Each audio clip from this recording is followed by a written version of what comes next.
My brother and I have shared one body since we were 11 years old, and for most of that time, it felt less like a miracle than a sentence. The Veyrun did it to us. They did it to a lot of children in the belt convoys that year, and to most of the adults too, though the adults rarely survived the procedure. I remember the cold of the table and the smell of something like burnt copper, and a voice that was not a voice telling me to be still. After that, I remember nothing for a long time. When I woke, I was in a recovery cot on a salvage tender, and the medic was crying, and she would not tell me why. It took me a week to understand that Dane was still alive. He was just not awake when I was. We were not twins exactly, not anymore. We were one body and two minds, and the body was mine for 12 hours and his for 12 hours, and whichever of us was not sleeping in any sense a normal man would recognize. We were stored, folded into the spine like a knife into a sheath. The Veyrun called it thinning. Our medic called it a war crime. We called it Tuesday, because by the second year, that was the only name that didn't make our mother weep. We grew up on Holloway Station, an old ore-cracking platform stitched onto the side of a dead asteroid out past the third belt. The station was lit dim to save power and crowded by men who had nowhere else to go, men who chewed roots to stay awake on double shifts and slept in their work suits because the bunks were full. Holloway was not a place anyone chose. It was the place you ended up when the war pushed you far enough out that the war stopped following. That was the lie anyway. The war had not stopped following, it had just slowed down to watch. Our mother worked the long cycle hydroponics, 18-hour shifts in light too bright for human eyes, and she came home each cycle smelling of root rot and chlorophyll, and the bitter green soap they made the workers wash with. She did not remarry after my father died on a contract she would not talk about. She raised us, which is to say she raised me, because Dane could not be raised in any normal sense. When he was awake, she fed him the same broth she fed me, and she sat with him for the hour after dinner the way she had sat with me, and she asked him about his day in a voice that did not break. The voice broke later, when she thought we were both asleep. I learned, by the time I was 13, that I could hear her cry through the seam even when it was Dane's hour. I never told her. There are some kindnesses you keep to yourself. She lived long enough to see us licensed, which was the thing she had wanted for us most. A scout license meant we were not dependents anymore. It meant we could feed ourselves and her on the same line, and we could keep her off the public roll, which the council kept in a way that made men nervous about their mothers. She died in her bunk at 51, on a quiet shift, of nothing in particular except being tired.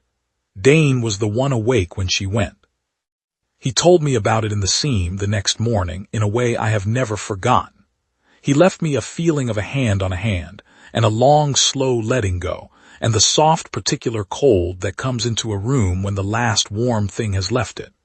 I have known many ways to grieve. That one was his.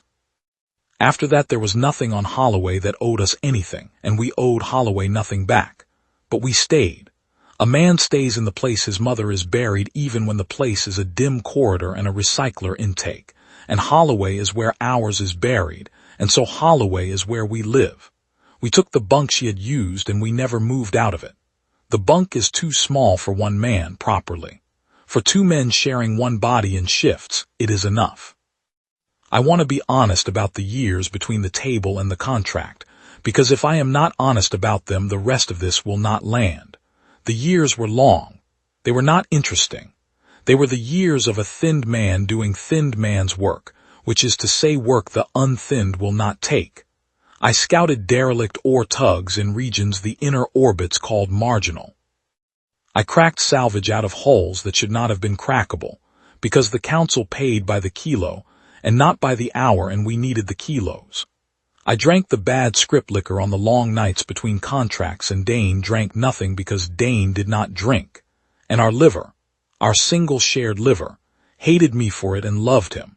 And over the years the seam between us thickened in some places and thinned in others until it had the topography of a country we both knew by heart. Once in my 22nd year, I tried to kill myself. I want to put that on the record because it is part of how we got here. I did it cleanly. I did it with a cycle of the wrong medication, in a way the medic would later call accidental, and I went asleep expecting not to wake up, and the part of it I had not thought through was that Dane was on the other side of the seam and Dane would wake up into the body I had left him. He did. He found out what I had done in the worst way a man can find such a thing out. He kept us alive.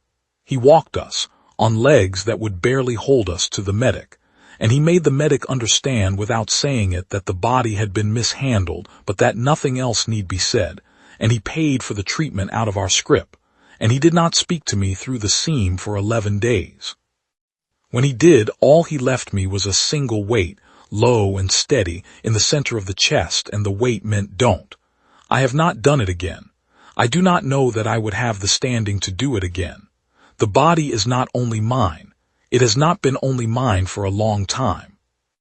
I tell you this so you understand that when the council called us thinned and treated us like a sentence being served, they were wrong about what was inside us. They thought the thinning had left us less. It had left us more. It had left us with another man's hand on our wrist when we reached for the wrong thing, and another man's grief in our chest when our mother died, and another man's furious patience under the long dark when the work got ugly. The thin do not live alone. We are the only ones who never live alone. The unthinned do not understand this, and I will not be the one to explain it to them. I am telling it to you instead. By the time I was 30, I could feel Dane the way a man feels weather coming. There was a seam between us, a fine grain in the back of the skull where one of us ended and the other began, and over the years we had learned to leave each other small things in that seam. Notes, a taste in the mouth, a pressure on the inside of the right wrist that meant be careful, this contract stinks. We could not talk, not the way two men talk across a table. But we could hand each other tools without looking, and that was enough to live on. We worked salvage. One license, one body, one name on the manifest. Eli Vance, scout class, license number long enough to be a comfort to bureaucrats. On paper there was no Dane Vance. On paper he had died on the table when we were 11, and that suited the both of us, because the council in the inner orbits did not love the thinned. They did not love anything the Veyrun had touched. They paid us in scrip and kept us out past the salvage line and pretended we did not exist. I was the day man. Dane took the long dark. He preferred it. He always had, even before when we still had our own faces. He was the quieter of us, the patient one. He could sit with a problem for 10 hours and not move and come out the other side with the answer in his teeth. I was the one who talked. I ran the contracts and met the buyers and laughed at the jokes that needed laughing at. When the work got ugly, Dane would wake into it and finish what I had started, and in the morning I would find his notes in the seam and know what we had done. The contract that ended us came through a man named Stuart Chappell. Chappell was old money out of the inner orbits, the kind of old that did not have to explain itself. He wore a charcoal long coat in a station where most men wore patch thermals, and he smelled of something green and expensive, and he found me at a counter in the cargo bay where I was eating a bowl of reconstituted broth and trying to make it last. He sat down without asking, the way men with money do, and he set a chit on the bar between us. The chit had more zeros on it than I had ever seen on a single line. "I have heard," he said, "that you are a man who keeps strange hours." I did not answer. I drank my broth. "I need a guide," he said. "Out past the salvage line, 3 weeks, maybe 4. You will be paid this on contract and another like it on completion. I do not require references. I require discretion." I asked him what he was guiding to. He smiled. It was not a kind smile. "I want to see what the Veyrun left behind," he said. "I want to see the places the council pretends are empty. I have heard there are things out there a man might see only once in a life, and I am at the age where once is enough." I should have walked away. I knew it then and I know it now. But the chit was real and the broth was thin and our mother had been dead 2 years, and there was nothing on Holloway Station that I owed anything to any more. I told him I would think on it. I went back to the bunk and I left the chit on the table where Dane would find it when he woke, and I left a pressure on the inside of my right wrist that meant this stinks but the money is real. When I woke the next dawn, Dane had left his answer in the seam. A taste like old iron, a weight behind the eyes. It meant yes, but with both hands on the knife. We took the contract. Chappell's ship was a long-hull cutter called the Roland, fitted with engines too quiet for a civilian vessel and a cargo hold that smelled faintly of solvent, the way holds smell when something has been scrubbed harder than it should have been. He had a pilot named Sean, an old man with hands that shook except when they were on the stick. He had a quartermaster named Green who carried 2 sidearms and never sat with his back to a door. He had no other crew. That should have told me everything. Sean had flown for the convoys in the war. He told me that on the second night, over a tin of something he called coffee that was not coffee but was warm and bitter and close enough. He had been 23 the year of the convoys, and he had flown 3 runs into the deep belts when the Veyrun were still thickest, and he had come out of the 3rd run with a load of children he was not supposed to be carrying. He did not say if any of those children had been on the table. He did not have to. The way his hands shook when he wasn't on the stick was a way I recognized. The thinned have a particular tremor in the off hours, the body remembering that there is supposed to be someone else here driving. Sean was not thinned, but he had carried thinned children through 12 hours of dark space at the wrong end of the war, and that had left a tremor of its own in his hands, and he and I understood each other across the table in a way I had not expected to understand anyone on Chappell's ship. Green was harder to read. He was younger than Sean by 20 years and harder than Sean by twice that. He had the look of a man who had done private security in places where private security had meant something specific and ugly, and he kept his sidearms cleaned and his knife where he could reach it through his sleeve, and he never once joked, not in 11 days. On the 4th night I caught him in the corridor outside the galley, doing a slow, methodical check of the bulkhead seals with a hand light, and when he saw me, he did not pretend he had been doing anything else. He said only, "If something goes wrong on this run, Scout, it will go wrong fast. I would like to know which doors will hold." I told him the bulkhead seals on a long-hull cutter were rated for vacuum and not for pressure from the inside. He nodded the way a man nods when you have confirmed something he had already known, and he went back to his check. I did not sleep well that night. I left Dane a long pressure on the wrist that meant he is afraid of something specific, and he is not telling us what. Dane left me back a taste like old iron, which by then meant agreed. Chappell I could not read at all. He was the polite kind of rich, the kind that does not raise its voice and does not need to. He ate the same protein paste the rest of us ate without complaint, though I knew his pantry held better. He drank the clear liquor from his flask and offered none of it. He read, in the long off hours, from a tablet he kept turned away from anyone who might pass behind him, and the tablet's screen was dimmed to a level that suggested he did not want a reflection to be readable from across a room. Once, on the 7th day, I came up the corridor too quietly and saw the screen before he killed it. The text on it was not in any human script I recognized. It had the long curving look of something organic, something more written than printed, and Chappell killed the screen so fast the action was a reflex and not a decision. He did not look up. He did not pretend. He simply waited for me to walk past, and I walked past, and I left Dane a note in the seam that I have never been able to put into words. The note was a smell, the smell of burnt copper, the smell of the table. Dane wrote back that night, the only thing he ever wrote back to me about Chappell. He left me a single image, very clear, a man holding a door open from the wrong side. That was Dane's whole assessment of our employer, and looking back, it was a fairer one than anything I came up with on my own. We were 10 days out before he showed me the chart. The chart was old. It was hand-marked, which no chart should be, and the marks were in a notation I did not recognize. Chappell traced a finger down a long curve of empty space past the salvage line, past the dead lanes, into a region the council maps called the quiet. The quiet was not quiet. The quiet was where the Veyrun had been thickest before the war pulled back, and the council had drawn a line around it and pretended the line was the truth. "There is a station here," Chappell said. He tapped a point inside the curve. It was a human station once. It has not answered a hail in 11 years. I want to put eyes on it." I asked him why. He looked at me for a long time. He had the eyes of a man who had decided something a long time ago and never decided anything else. "Because I am the one who built it," he said. That night I left Dane a long note in the seam. I left him a feeling of cold along the ribs, and a sense of the man across the table, and a weight that meant if this goes the way I think it will going to go, wake fast and wake angry.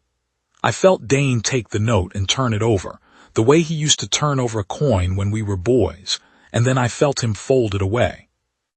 We crossed into the quiet on the 14th day. The quiet did not look like anything. That was the worst of it. There were no wrecks, no debris fields, no markers. The stars were the stars. But the comms went soft, the way water goes soft when something large is moving under it, and the long-range sensors began to return readings that the Roland's computer would not commit to. Ghosts, echoes, things that were there and then were not. Sean kept his hands on the stick and did not speak. Green checked his sidearms every hour on the hour, and the sound of the slides going back was the only sound in the cabin that felt honest. On the 15th day, a contact pinged us at extreme range and stayed pinged for 40 minutes before it drifted off the screen. Sean watched it the whole time without blinking. Green watched Sean. Chappa watched the port. The contact did not move on any vector a ship would move on. It did not move on any vector a stone would move on. It moved as though something very large and very far away had taken a slow breath, and the contact was the rim of the breath, and at the end of the 40 minutes the breath was finished and the contact was gone. Sean took his hands off the stick for the first time in 2 days. He flexed them. They shook. He put them back on the stick. "That was a feeling," he said to no one, "not a thing." Green said, "What is the difference?" Sean said, "About 11 years, friend." Chappell did not turn from the port. I left Dane the longest note of the whole journey that night. I left him the smell of the table and the tremor in Sean's hands and Chappell's screen turning to dark and the slow breath at the edge of the long range, and I left him the question I could not answer myself, which was why we had not turned the ship around. He read the note. I felt him read it. He did not write back for a long time, and when he did, what he wrote was not a note but a memory. He gave me back our mother's last hour, the hand on hand and the long letting go, and after the memory he left one small word in the seam, and the word was through. He meant, we go through. We do not turn back from the thing we have come this far to see. Our mother had not turned back. Sean had not turned back. We would not either. I have thought about that note many times since. It was Dane's way of telling me that he had already decided, and that the decision was not about the money. The money had stopped mattering for him somewhere around the 11th day, and he was going through because going through was the only thing left to do with the years between the table and the contract. The years had been a long waiting room. The quiet was the door at the end of it. He meant to walk through. I have not always agreed with my brother. I agreed with him then. Chappell stood at the forward port for most of those days. He did not eat much.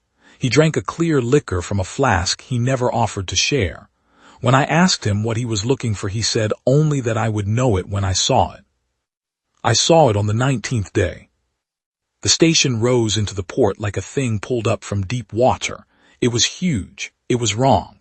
A human spine of girders and habitat rings, the way our stations were built when I was a boy, but knitted into something else around the middle, a dark spiraling growth that looked grown rather than welded. The growth pulsed slowly under our lights. It had the color of wet bone. It had no markings I recognized. It had no markings at all. I had seen Veyrun work before. We all had, those of us who had grown up after the convoys. But I had never seen it on a human station, and I had never seen it on this scale. The growth wrapped the station like a hand wraps a held thing, like the station was being kept. It was a research post, Chappell said softly. He had come up behind me without sound. I funded it 43 souls. We were trying to learn how they thin the children. We thought if we understood it we could undo it. He paused. The council ordered us to stop. We did not stop. 11 years ago the station stopped answering. The council told the families it had been an accident. I have spent every credit I have, every favor I have trying to find it, and here it is. I asked him what he intended to do. Walk through it, he said, see what is left, and then burn it. He turned to look at me, and his eyes were very tired and very clear. I would like you to come with me, he said. I have heard you are a man who can keep strange hours. I will need both of them. I understood then that he had known about Dane from the start. I understood that this had never been a salvage run. I understood that he had bought us specifically, because he needed something the regular Thind could not give him, and he had paid us enough that we would not turn around even when we should have. I understood, and I let it sit in me for a long moment, and then I went back to the bunk and I left the longest note I have ever left in the seam, and I went asleep so that Dane could read it. When I woke, Dane had been on watch for 11 hours and he had made his decision. The taste in our mouth was the taste of old iron, and the pressure on the wrist was both hands on the knife, and I understood without being told that we were going in. We boarded at the spine. Chapel wore a hard suit with the seals taped twice. Green wore the same, with the sidearms strapped outside the suit where he could reach them. Sean stayed with the Roland and did not look any of us in the face when we left. I went last.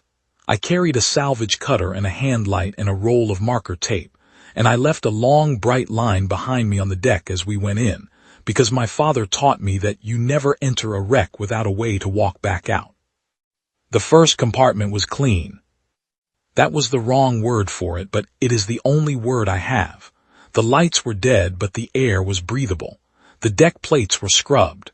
There were no bodies. There was no blood. There was no debris. The room had been emptied the way a man empties a glass, deliberately, all the way to the bottom. The growth had not reached this far. We were still in the human part of the station. Chapel moved through the compartments like a man going through his own house, which I suppose he was. He named the rooms as we passed them. The mess, the lab annex, the hydroponics. He stopped at a sealed bulkhead and put his gloved hand on the wheel and did not turn it for a long moment. My daughter ran this section, he said. He did not look at me. She was 26. He turned the wheel. The room behind it was where the growth began. It was not a wall. It was not a structure. It was a thickening of the air, and then a thickening of the deck, and then a slow knitting of the bulkheads into something that was no longer metal but was not yet flesh. The walls breathed. I do not mean that figuratively.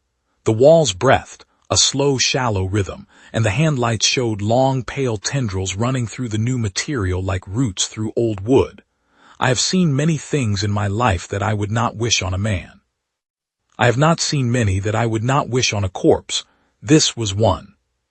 Chapel did not stop. He walked into the room and he kept walking, and we followed him because there was nothing else to do. The growth was warmer than it should have been. The air smelled of something I could not name, something just on the edge of familiar, and after a long moment I understood what it was, and I wished I had not understood. It smelled the way the recovery cot had smelled when I had woken up at 11 years old. It smelled like the table. The Veyrun were in the next compartment. There were 6 of them. They did not move when we entered. They were arranged around the room the way men might arrange themselves at a long meeting, settled into the walls, half grown into the growth itself, their long pale limbs folded into the substrate like instruments laid in a velvet case. Their eyes were open. Their eyes had no pupils. The eyes tracked us across the room without the heads moving. I had only seen Veyrun in pictures. The pictures had not prepared me. They were not large. That was the first wrong thing. The stories I had grown up with told me they were giants, and they were not. They were a head shorter than I was. They were the wrong color, the color of something kept out of sunlight, and they were thin to the point where I could see the architecture of them through the skin. Their hands had too many joints. Their mouths did not close all the way. One of them spoke. It did not speak with its mouth. The mouth did not move. The voice arrived in the back of my skull, in the seam where Dane and I had spent 20 years passing notes, and the voice was perfectly clean and perfectly polite, and it said welcome home. Dane woke. I felt him come up through the seam the way a swimmer comes up through dark water, fast and clean and angry, and for the first time in our shared life we were both awake at once. It was not supposed to be possible. The thinning did not permit it. The thinning was a sentence, and the sentence had been pronounced over us when we were 11, and the sentence had held for 20 years. But the Veyrun had built the sentence, and the Veyrun were here, and something in the room was loosening the lock. The voice in our skull said again, welcome home, and it said, both of you, and it said, please be still while we make you one. Green drew his sidearm. He fired 3 times into the nearest Veyrun, and the rounds went into it and did not come out, and the Veyrun did not move. The growth absorbed the rounds the way wet earth absorbs a stone. Green stopped firing and stood very still, and then he started screaming, and then he stopped screaming because the growth had reached him. It was not fast. That was the worst of it. It was not fast at all. It came up the deck and over his boots and up the legs of his hardsuit, and the seals held for about 4 seconds, and then they did not. Chapel did not move. He watched. His face inside the helmet had the look of a man finally seeing the thing he had paid 11 years to see. I want to say I acted then. I did not. I stood. Dane stood. We were both inside our body and neither of us was moving it because the voice in our skull was very gentle and very patient, and it was telling us that we had been broken for a long time and that it was time to be whole again. The voice was telling the truth. That was the trick of it. The thinning had broken us. We had spent 20 years on opposite sides of a wall the Veyrun had built, and the Veyrun were offering to take the wall down, and a part of me, a part I had not known I had, wanted them to take it down. It was Dane who moved first. He moved through the seam. He did not move our body. He moved through the place between us, the grain where we had been passing notes for 20 years, and he came to me, and for the first time in our lives I knew the shape of him. He was not what I had thought he was. He was smaller than I had imagined. He was tired in a way I had not let myself see, and he was furious. He had been furious for 20 years. He had carried the furious half of us so that I could carry the talking half, so that I could meet buyers and laugh at jokes and run contracts, and he had taken the long dark on himself because someone had to, and he had never once asked me to share the weight. He said in the seam, in a voice I had never heard but had known all my life, no. And he reached for the lock the Veyrun were loosening, and instead of opening it, he tore it the rest of the way off. What happened next I cannot fully describe. I have tried. I will keep trying for the rest of my life. We came together, not the way the Veyrun had meant us to come together, not folded into one mind with the seam smoothed over. We came together the way 2 men come together to lift something heavy, both hands on it, both backs into it, the seam still there, but suddenly not a wall, suddenly a place we could both stand. The voice in our skull faltered. The voice in our skull had not expected that. The voice had been built to thin the human mind and then to read it, and it had assumed that 2 halves of a mind being made whole would behave like 2 halves of a mind being made whole. But we were not 2 halves. We had been 2 whole men for 20 years, sharing one body in shifts, and what came together in that room was not one mind being repaired. It was 2 men learning, in a single second, that they could swing the same arm. I took the salvage cutter off my belt. Dane took the handlight. We did this with the same hand, in the same motion, and neither of us thought about it because neither of us had to think about it. 20 years of passing notes in the dark had taught us the geometry of one body better than the Veyrun had ever understood it. The cutter was meant for hull plate. It cut Veyrun easily. The growth did not stop it the way it had stopped Green's rounds, because the cutter was not the kind of weapon the growth had been built to absorb. The growth was built to absorb violence. The cutter was a tool. It went through the first Veyrun the way a saw goes through wet wood, and the thing did not scream because it had no mouth that worked that way. But the voice in our skull screamed, and the scream was the most human sound I have ever heard a non-human thing make. The other 5 came alive at once. They unfolded out of the walls like long pale knives unfolding from a sheath, and they came for us, and they came fast. The first one reached for our throat with too many fingers, and Dane brought the hand light up, and Dane did something I have never seen a man do with a hand light. He drove the lens into the thing's eye and twisted, and the casing cracked, and the battery cell behind it ruptured, and the cell was hot enough to start a fire in a dry compartment, but in this compartment it was hot enough to start a fire in the growth itself, and the growth burned. I was already moving. I was past the burning Veyrun before it finished falling. I went for the second one with the cutter, and Dane went for the third with the broken end of the hand light, and we did not get in each other's way once, not in the whole long minute that followed, because we had been not getting in each other's way for 20 years, and our body knew how to do it in its sleep. The seam between us was wide open and full of light, and we were pouring through it in both directions at once. Chapel stood and watched. He did not help. I do not think he could have helped. The thing he had paid 11 years to see was finally in front of him, and he was watching it the way a man watches a fire finish a house. The fourth Veyrun caught me across the ribs. The hardsuit took most of it. Most was not all. I felt the cold of the puncture and the warmth of the blood and the deeper cold of something else going in, something that wanted to take hold in me the way the growth had taken hold in the walls. Dane felt it before I did. Dane reached through the seam and he held the thing back. He did not have hands in there. He did not need hands.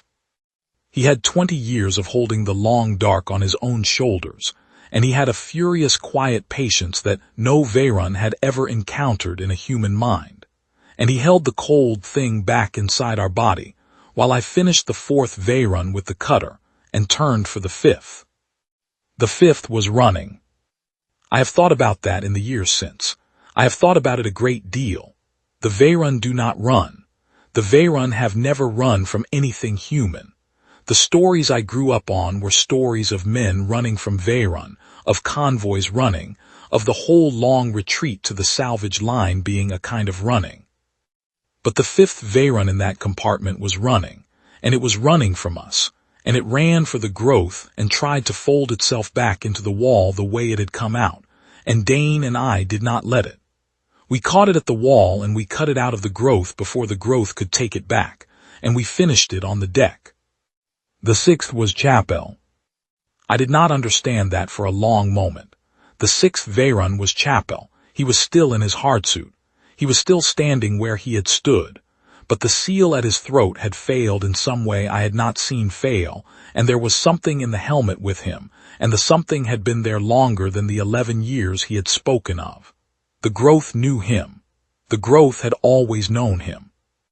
He had come back not to burn the station but to come home to it, and the funding and the research post and the daughter who had run the section were all true, and they were all the bait the growth had used to pull him back, and he had brought us with him because he had thought we would be the meal that finally let him be eaten clean. I do not know what we said to him. I do not remember saying anything. I remember Dane in the seam, very quiet, very tired, saying it was not his fault and saying we have to do it anyway, and I remember walking the cutter across the front of the hardsuit at the throat and stepping back. Chapel did not fight. He stood and let it happen. At the end, his eyes inside the helmet were perfectly clear, the way they had been on the ship, and I think he was grateful, and I have not yet decided what to do with that. The growth was burning. Dane had set it burning when he ruptured the battery cell, and the fire had spread along the tendrils in the walls, and the compartment was filling with a smoke that smelled of the table, and we could not stay. We took our marker tape back the way we had come, and we walked through the breathing walls one last time, and the walls were not breathing anymore. They had stopped. Whatever the six Veyrun had been doing in that compartment, the six were doing it no longer, and the station was a corpse now and not a body, and the corpse was on fire. Sean was waiting on the Roland. He had heard nothing. He did not know what had happened.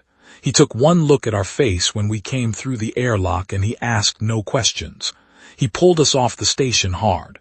The growth came apart behind us as we pulled away. The whole knitted middle of the station fell apart and burned, and the human spine fell with it. And within an hour there was nothing in that piece of space but a slow expanding cloud of ash and metal, and the long quiet of the quiet closing over the place where the station had been.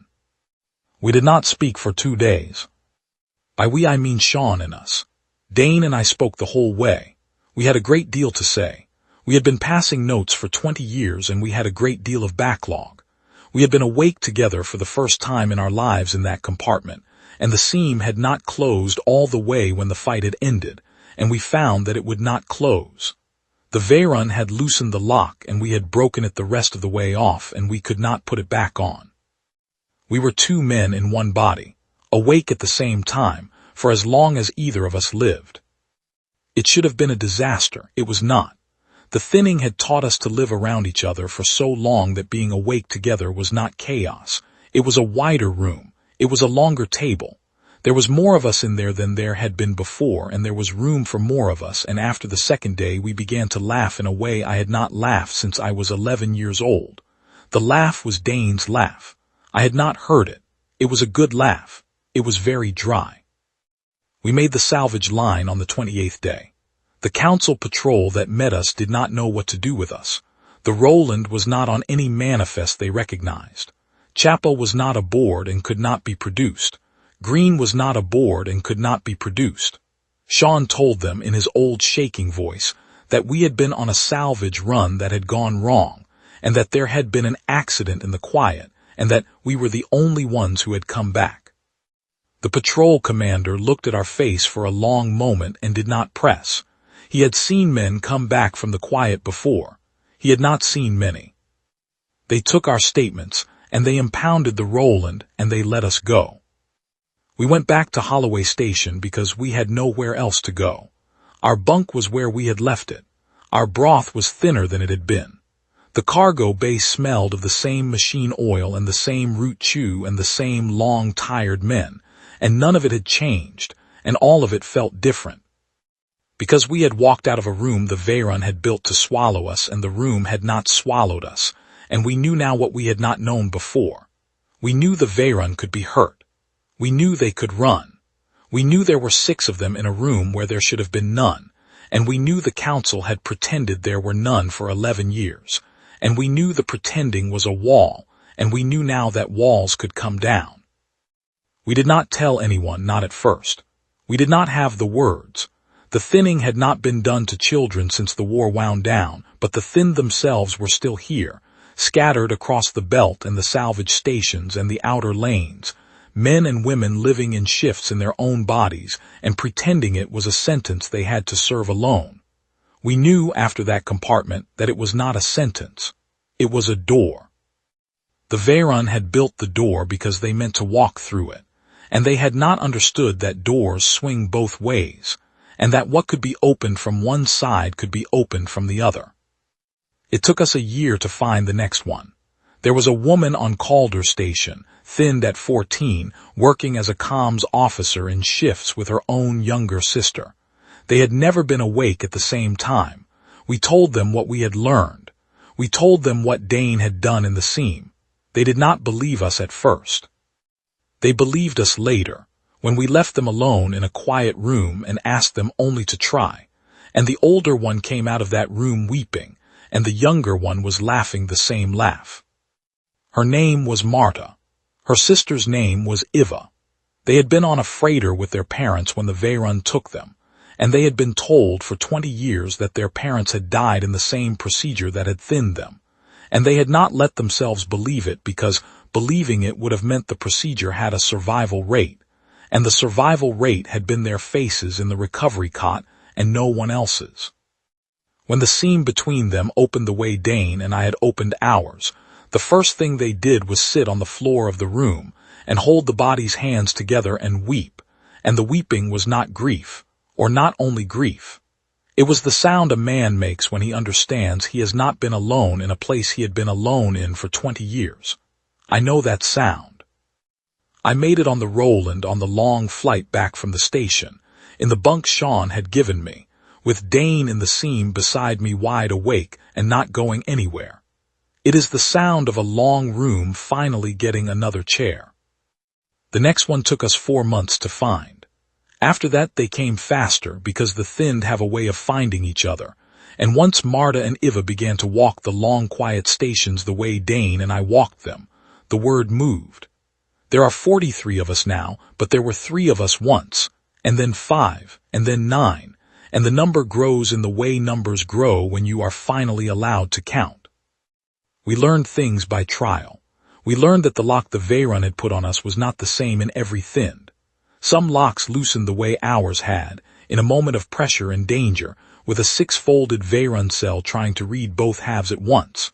Some locks loosened only in the long, slow way, in a quiet room over weeks, with 2 minds practicing a shared breath until the seam went soft on its own.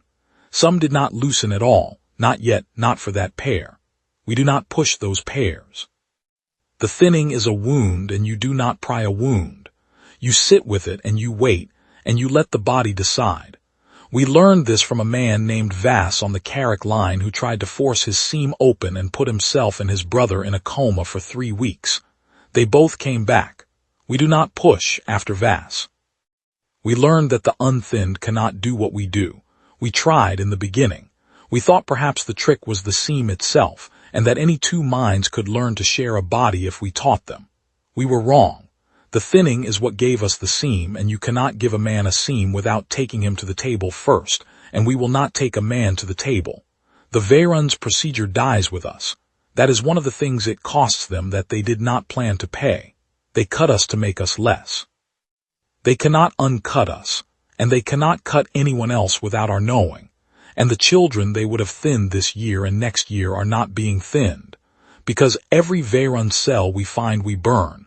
And the cells are the only ones who knew the procedure, and the procedure is fatting. We learned slowly that there were more cells than the council had ever admitted. Chapel Station was not the only one. The quiet has rooms in it.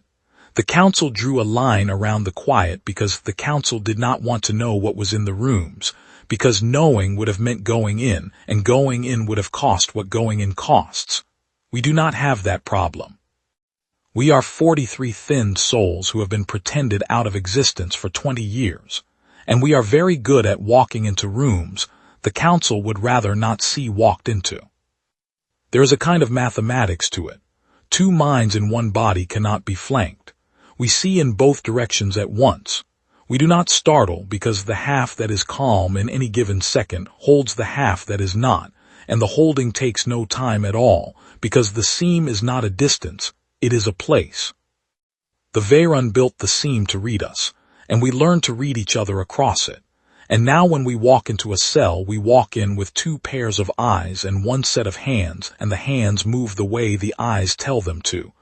And the Veyrun in the cell do not have time to do what they did to Green. We make sure they do not have the time. We have lost 6 of us since the beginning. I want to name them because the council will not. Marta lost Iva in a cell off the Halberd Lane in the 3rd year to a Veyrun that was bigger than the 6 on Chapel Station, and that had been waiting longer. Marta came back alone, and the seam in her was still open, and Iva's side of it was empty, and Marta has not been the same since.